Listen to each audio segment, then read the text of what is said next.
नमस्कार, study with Kanta channel पर आप सभी का हार्दिक स्वागत और अभिनंदन। पिछली क्लास में अपन ने राजस्थान के संत संप्रदाय टॉपिक स्टार्ट किया था, जिसमें अपने भक्ति मार्ग के तीनों धाराएं सगुण भक्ति परंपरा, निर्गुण भक्ति परंपरा और मिश्रित भक्ति परंपरा पर बात की थी, जिसमें अपन ने सगुण संतों के बारे में स्टार्ट की थी चर्चा, जिसमें अपन ने राजस्थान की राधा कहलाने वाली मीराबाई के बारे में अपन ने चर्चा कर ली थी। उसके बाद में आज अन्य महत्वपूर्ण जो सगुण संत बचे हैं उन पे चर्चा करेंगे और उसके अलावा मिश्रित भक्ति परंपरा पर भी चर्चा करेंगे। ठीक है, तो सबसे पहले आज मीराबाई के बाद में गौरीबाई पर चर्चा करते हैं। गौरीबाई जिन्हें अपन वागड़ की मीरा कहते हैं, क्या कहते हैं, वागड़ की मीरा गौरीबाई, इन्हें मीराबाई का अवतार माना जाता है। गौरीबाई को, जिनका जन्म हुआ था 1857 की क्रांति से 100 वर्ष पूर्व 1757 ईस्वी में। 1757 ईस्वी में कहाँ पे हुआ था? तो डूंगरपुर में नागर ब्राह्मण परिवार में इनका जन्म हुआ था। किनका?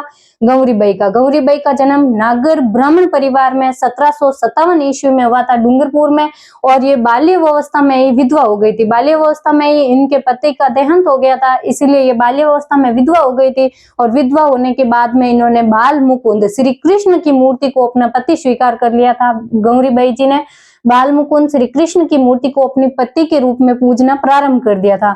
और काशी यूपी में ये भगवान कृष्ण में ब्रह्मलीन हो गई थी। काशी में, यूपी में ये भगवान कृष्ण में ब्रह्मलीन हुई थी। और तब डूंगरपुर के शासक थे महारावल शिव सिंह जी। कौन थे? शिवनाथ जी। डूंगरपुर शासक थे महारावल शिवनाथ सिंह जी, जिन्होंने गौरीबाई का मंदिर बनाया था, जिसको क्या कहते हैं अपन? बाल मुकुंद मंदिर या फिर हटकेश्वर मंदिर भी कहते हैं।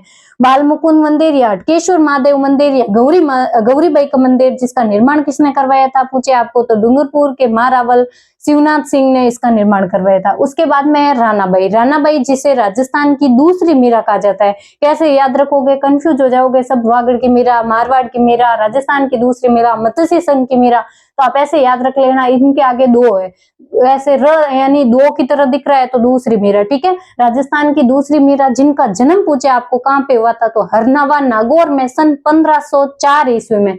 सन 1504 ईस्वी में हरनवा नागौर में इनका जन्म होता है। और हरनवा जो है परबतसर तहसील में, नागौर में। और जालिम सिंह दून के घर पे इनका जन्म हुआ था। इनके पिताजी का नाम था जालिम सिंह दून। ठीक है, और 1570 ईस्वी में ये ब्रह्मलीन हुई थी। और इनका प्रमुख मंदिर कहाँ पे है? जहाँ इनका जन्म हुआ था, हरनवा नागौर में इनका प्रमुख मंदिर है। और इनकी भी कविताएं पदावलियां कहलाती है। कल अपन ने चर्चा की थी कि मीराबाई की पदावलियां, कविता भी पदावलियां कहलाती है, और इनकी भी कविताएं हैं जो पदावलियां कहलाती है। ये मीराबाई की समकालीन तो थी, लेकिन मीराबाई और इनका कभी मिलन नहीं हुआ था। ठीक है, रानाबाई है जो मीराबाई की समकालीन थी, क्योंकि 1498 में मीराबाई का जन्म हो रहा था और इनका जन्म 1504 में, तो समकालीन तो थे लेकिन इनका मिलन नहीं हुआ था। ठीक है, और इनके गुरु का नाम पूछे आपको तो संत चतुरदास जी। संत चतुरदास जी है जो रानाबाई के गुरु थे। रानाबाई के बाद में चर्चा करते हैं कर्माबाई। कर्माबाई जिन्हें मारवाड़ की मीरा कहते हैं। किसकी मीरा? मारवाड़ की मीरा, जिनका जन्म पूछे कब हुआ था, तो 1615 ईस्वी में कालवा गांव नागौर में हुआ था। मकराना तहसील में पड़ता है कालवा गांव नागौर में इनका जन्म होता है। किसका पूछे? तो कर्माबाई का, जिन्हें क्या कहते हैं? मारवाड़ की मीरा। और इनके पिता थे जीवनजी चौधरी। जीवनजी चौधरी के घर पे इनका जन्म होता है। और ये जाट कवियत्री थी। जाट कवियत्री के अलावा ये कृष्ण भक्त थी। कवियत्री ऐसे लिखते हैं, देखो हिंदी की शुद्धिकरण की दृष्टि से व पे मात्रा नहीं आएगी, य पे और त्र पे आएगी। ठीक है, तो कवित्री व कृष्ण भक्त थी ये। और इनका मंदिर पूछे आपको तो जहाँ इनका जन्म हुआ था कालवा गांव नागौर में ही इनका प्रमुख भव्य मंदिर बना हुआ है कर्माबाई का।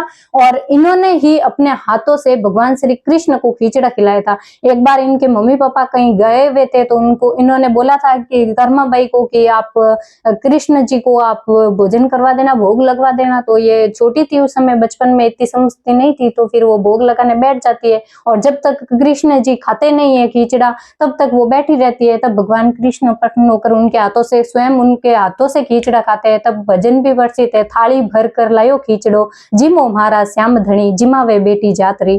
थाली भरकर लायो खिचड़ो जिमो महाराज श्याम धनी जिमावे बेटी जातरी। तो कर्माबाई प्रसिद्ध है, याद रखिएगा, मारवाड़ की मीरा नाम से प्रसिद्ध है। और उसके बाद में सम्मानबाई जिन्हें मत्स्य की मीरा कहते हैं। मत्स्य संघ की मीरा पूछे आपको, मत्स्य संघ में कौन से जिले आते हैं, तो ABCD, अलवर, भरतपुर, करौली और धौलपुर। यहाँ की मीरा किसको बोलते हैं पूछे आपको तो सम्मानबाई का प्रमुख मंदिर कहाँ पे है, तो अलवर में। मत्स्य संघ याद आता है, अलवर भरतपुर याद आता है, तो मंदिर भी उधर ही होगा। तो मंदिर इनका कहाँ पे है? अलवर में। ठीक है, समान भाई मंदिर प्रमुख कहाँ पे, अलवर में। उसके बाद में सगुण संत में लास्ट कवि बचते हैं अपने भक्त कवि दुर्लभ। भक्त कवि दुर्लभ जी ने अपने नरसिंह का अवतार कहते हैं, भगवान नरसिंह का अवतार, और राजस्थान के नरसिंह पूछे तो किसको बोलते हैं, तो भक्त कवि दुर्लभ को। इन्होंने क्या किया था, तो इन्होंने आदिवासियों में, वागड़ क्षेत्र से इनका संबंध रहा है, तो इनका केंद्र प्रमुख वागड़ क्षेत्र था जहाँ आदिवासी लोग ज्यादा रहते हैं। तो आदिवासियों में आध्यात्मिकता का संचार किया था किन्होंने, कृष्ण भक्त कवि दुर्लभ ने। ठीक है, ये भी कृष्ण भक्त थे, भक्त कवि दुर्लभ भी। उनके बाद में चर्चा करते हैं सगुण भक्ति की परंपरा के कवि, ये संत अपने पूरे हो गए। उसके बाद में निर्गुण है आता है, पर निर्गुण के ज्यादा है तो उसके बाद में करेंगे। अपन मिश्रित में चर्चा कर लेते हैं। मिश्रित में 3 ही है, संत माऊ जी है, हरि सिंह जी शाकला है, और इसके अलावा चरण सिंह जी है। ठीक है, चरणदास जी। अपन चर्चा करते हैं सबसे पहले संत माऊ जी की। संत माऊ जी जिन्हें वागड़ का धनी कहा जाता है, किसको, संत माऊ जी को वागड़ का धनी कहा जाता है। और इनका जन्म पूछ ले आपको कब हुआ था, तो जन्म हुआ था इनका 1714 ईस्वी में। कहाँ पे हुआ था, तो साबला गांव डूंगरपुर में, जहाँ इनके संप्रदाय की प्रमुख पीठ है, जहाँ इनका जन्म हुआ था, जहाँ इनकी समाधि है। और कहाँ पे, ये साबला गांव डूंगरपुर में, और ब्राह्मण परिवार में इनका जन्म हुआ था। और इन्हें भगवान कृष्ण के निष्कलंक अवतार या फिर कल के अवतार निष्कलंक पवित्र भगवान कृष्ण के निष्कलंक अवतार माना जाता है, या फिर कल की अवतार माना जाता है। किसको, संत माऊ जी को, जिन्हें अपन क्या कहते हैं, वागड़ का धनी।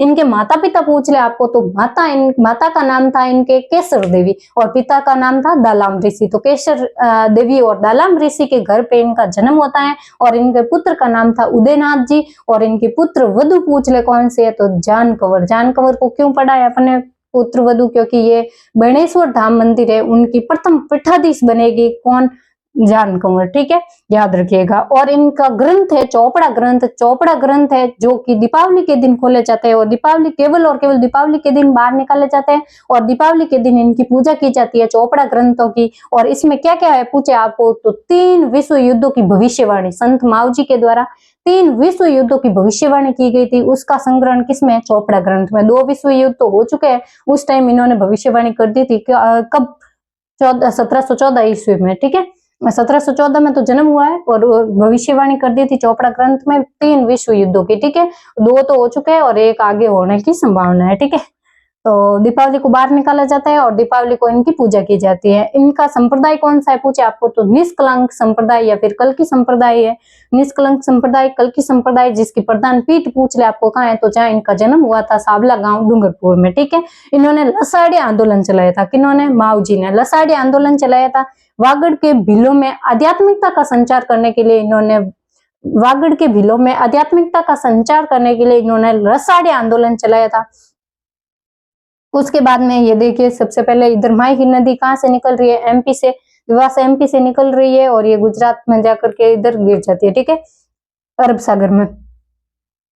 माही नदी में पूछ ले आपको, इसकी सहायक नदियां हैं 2, सोम नदी और जाखम नदी। सोम नदी जिसका उद्गम कहाँ पे होता है, नदियों के दौरान अपन ने राजस्थान ज्योग्राफी में पढ़ा था कि बिछा मेड़ा की पहाड़ियों से सोम नदी का, और जाखम नदी का उद्गम तो भंवर माता की पहाड़ियों से होता है, और सोम नदी का बिछा मेड़ा की पहाड़ियों से। और यहाँ नवा टापरा गांव डूंगरपुर में इनका त्रिवेणी संगम बनता है, जहाँ पे बेणेश्वर धाम मंदिर बना हुआ है, जिसका निर्माण किसने करवाया था पूछे तो अपने संत माऊ जी ने, जो मिश्रित भक्ति परंपरा के कवि थे, संत थे।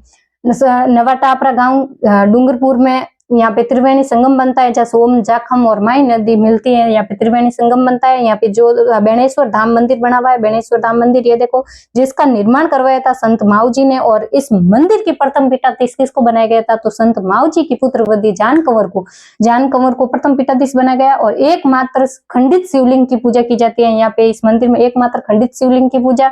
और संत माऊ जी का पेनोरमा पूछ ले, तप स्थान पूछ ले, ज्ञान प्राप्ति पूछ ले, तो सब यहीं पे हुआ था बेणेश्वर धाम में। पेनोरमा तपस्या भी यहीं की थी, ज्ञान की प्राप्ति भी इनको यहीं हुई थी। और यहाँ मेला कब बढ़ता है, माघ पूर्णिमा को मेला बढ़ता है, जिसे आदिवासियों का कुंभ कहते हैं, क्योंकि यहाँ पे सबसे ज्यादा भील जाति के लोग आते हैं, और आदिवासियों का कुंभ कहते हैं इसको। ठीक है, इसके अलावा साबला गांव डूंगरपुर में इनका क्या संबंध रहा था, जन्म हुआ था इनका साबला गांव डूंगरपुर में। ये देखिए, साबला गांव डूंगरपुर में, जन्म यहीं पे हुआ था, इनकी मृत्यु साबला गांव में हुई थी, इनकी समाधि साबला गांव डूंगरपुर में। और इसका प्रमुख मंदिर, माऊ जी का प्रमुख मंदिर भी साबला गांव डूंगरपुर में। और संप्रदाय की निष्कलंक या कल की संप्रदाय की प्रधान पीठ पूछ ले आपको, तो साबला गांव डूंगरपुर में। तो अपन ने चर्चा कर ली है सगुण भक्ति परंपरा के समस्त संतों की। और इसके अलावा मिश्रित भक्ति परंपरा में अपन ने आज माऊ जी की चर्चा की, और अगली क्लास में करेंगे अपन संत माऊ जी के अलावा चरणदास जी और हरि सिंह जी सांकला की भी, और इसके अलावा निर्गुण संतों की। ठीक है, तो अगर आपको क्लास पसंद आई है तो लाइक करिएगा, कमेंट करिएगा और अपने दोस्तों के साथ शेयर कीजिएगा, और क्लास में नए हैं तो चैनल को सब्सक्राइब कीजिएगा। और क्लास की अगर पीडीएफ चाहिए आपको तो टेलीग्राम चैनल की लिंक दे रखा है डिस्क्रिप्शन में, तो आप वहां से टेलीग्राम चैनल ज्वाइन कर लीजिएगा। टॉपिक कंप्लीट होते ही वहां पे आपको पीडीएफ मिल जाएगी। ठीक है, तो मिलते हैं फिर अपन अगली क्लास में अगले संतों के साथ में। तब तक के लिए धन्यवाद। जय हिंद, जय भारत।